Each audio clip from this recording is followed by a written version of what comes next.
Hi students, welcome to Beauty of Max Semester 2 FIUGPയുടെ admission start ചെയ്യുകയാണ്.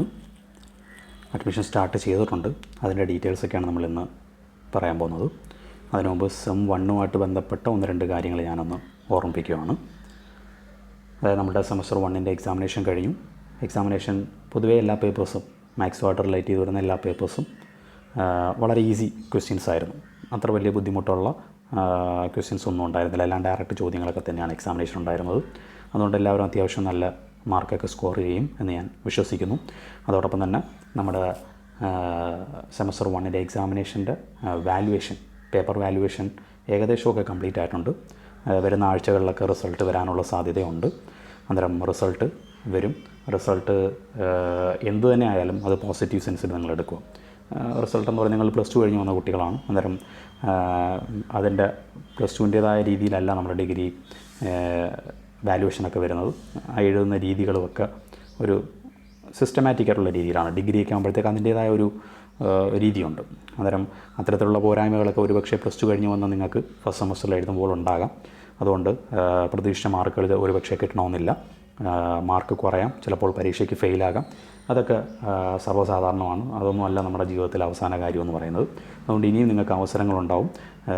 എല്ലാം positive സെൻസിലെടുക്കുക എന്നുള്ളതാണ് എനിക്ക് ആദ്യം പറയാനുള്ളത്. ഓക്കെ.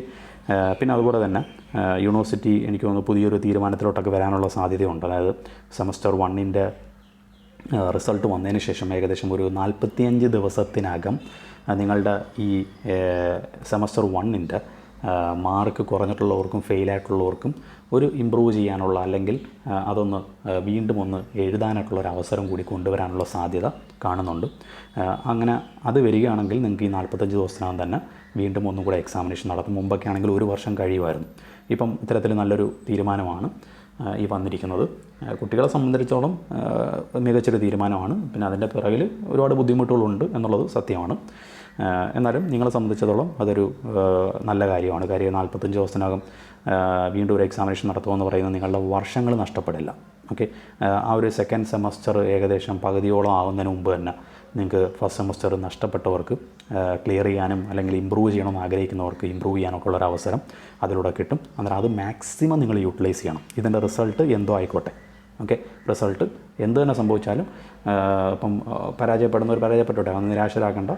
അതിന് ഇങ്ങനൊരു അവസരം നിങ്ങൾക്ക് തരും. അന്നേരം ആ അവസരം നിങ്ങൾ മാക്സിമം വിനിയോഗിക്കുക എന്നുള്ളതാണ് ആദ്യം പറയാനുള്ളത്. ഓക്കെ. ഇനി കഴിഞ്ഞത് കഴിഞ്ഞു. സെം 1 എന്തായാലും കഴിഞ്ഞു, അത് വിട്ടേക്കോ. ഇനി നമുക്ക് സെമസ്റ്റർ 2 ആണ്. സെമസ്റ്റർ 2 മിക്കവാറും കോളേജുകളിൽ മേജർ ഏതാണ് മൈനർ ഏതാണ് പേപ്പർ എന്നൊക്കെ ഉള്ളത് ഏകദേശം അറിഞ്ഞു കാണും. രജിസ്ട്രേഷനൊക്കെ നടന്നുകൊണ്ടിരിക്കുകയാണ്. അതുകൊണ്ട് അത്യാവശ്യം കാര്യങ്ങളൊക്കെ അറിഞ്ഞു കാണുമെന്ന് വിശ്വസിക്കുന്നു. ഏത് പേപ്പറാണ് ഓരോ കോളേജിലും സെലക്ട് ചെയ്യുന്നുള്ളത്. അതിൻ്റെയൊക്കെ ക്ലാസ്സുകൾ നമ്മൾ സ്റ്റാർട്ട് ചെയ്യുന്നുണ്ട്. എല്ലാത്തിനും ഏകദേശം സബ്ജക്റ്റുകൾക്കെല്ലാം നമ്മൾ ക്ലാസ്സുകളുണ്ട്. അന്നേരം എത്രയും പെട്ടെന്ന് അഡ്മിഷൻ എടുക്കുക എന്നുള്ളതാണ് എനിക്ക് പറയാനുള്ളത്. തുടക്കത്തിലേ നിങ്ങൾ ജോയിൻ ചെയ്ത് കഴിഞ്ഞാൽ, തുടക്കത്തിലേ നിങ്ങൾ കുറേശ്ശെ പഠിച്ചു പോയി കഴിഞ്ഞാൽ എക്സാമിനേഷൻ 1 മാസം മുൻപേ തന്നെ നിങ്ങൾക്ക് പോർഷൻസ് കംപ്ലീറ്റ് ചെയ്യാൻ സാധിക്കും. ഓക്കെ. അത് നമ്മൾ ഓൾറെഡി നേരത്തെ അഡ്മിഷൻ എടുത്ത കുട്ടികൾക്കറിയാം, എൻ്റെ അടുത്ത് പഠിച്ച കുട്ടികൾക്കറിയാം. അവസാനം വന്ന കുട്ടികളും ആദ്യമേ അഡ്മിഷൻ എടുത്ത കുട്ടികളുടെയും വ്യത്യാസങ്ങൾ ആ പഠിച്ചവർക്കറിയാം എന്താണെന്നുള്ളത്. കൃത്യമായിട്ട് നമ്മൾ പോർഷൻസ് തീർക്കും. അതനുസരിച്ച് നിങ്ങൾക്ക് 1 മാസം മുമ്പേ തന്നെ പോർഷൻസ് എല്ലാം പഠിച്ച് തീർക്കാൻ പറ്റും. പിന്നീട് നിങ്ങൾക്ക് റിവൈസ് ചെയ്യാനുള്ള സമയം കിട്ടും. അതുകൊണ്ട് പരമാവധി നേരത്തെ തന്നെ നിങ്ങൾ അഡ്മിഷൻ എടുക്കാൻ ശ്രമിക്കുക. മാത്തമാറ്റിക്സിൽ സെക്കൻഡ് സെമസ്റ്ററിൽ മേജറായിട്ട് വരുന്ന പേപ്പർ പൊതുവേ കോളേജുകളിൽ ചൂസ് ചെയ്യുന്നത് മിക്കവാറും ഈ ഒരു പേപ്പറായിരിക്കും. Theory of equations, differential calculus and geometry എന്ന് പറയുന്ന പേപ്പറായിരിക്കും മേജറായിട്ട് ചൂസ് ചെയ്യുന്നത്. പിന്നെ ബാക്കി വരുന്ന ഒരു 8ഓളം പേപ്പറുകളുണ്ട്. അതായിരിക്കും മൈനറായിട്ട് പല കോളേജുകളിലും ചൂസ് ചെയ്യുന്നത്.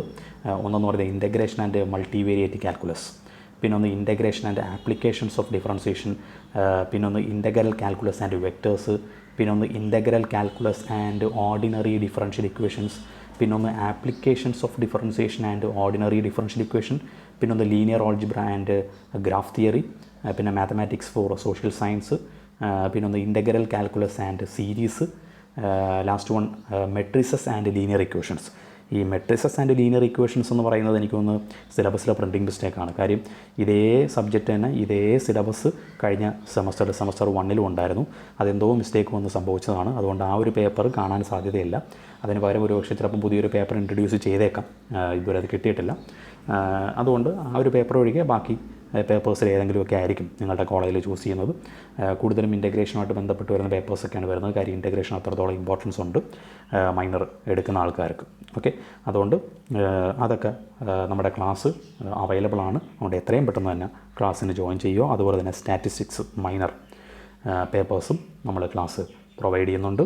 അന്നേരം എത്രയും പെട്ടെന്ന് നിങ്ങൾ ജോയിൻ ചെയ്യുക എന്നുള്ളതാണ് പറയാനുള്ളത്. നന്നായിട്ട് സെമസ്റ്റർ 2 പഠിച്ചു തുടങ്ങുക. Okay, all the best. Thank you.